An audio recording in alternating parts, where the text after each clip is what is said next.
এবার পরিবর্তন হবে, কিন্তু সেই পরিবর্তনটা সত্যি হবে তো প্রচুর, আমি আবারও বলছি, প্রচুর প্রমিস করেছো, প্রচুর এক্সপেকটেশন নিয়ে মানুষ তাকিয়ে আছে।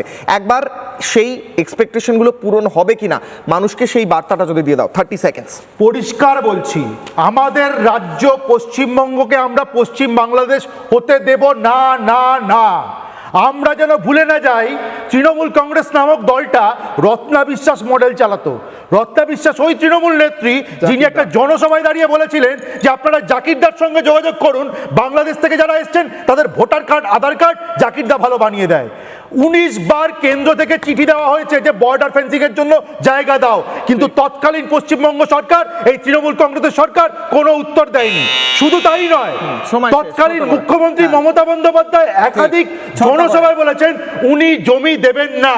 আমি আজকে প্রশ্ন করছি, এই জমিটা তো রাষ্ট্রের সম্পত্তি, এই জমিটা তো তৃণমূলের পৈতৃক সম্পত্তি ছিল না, কেন দেওয়া হয়নি?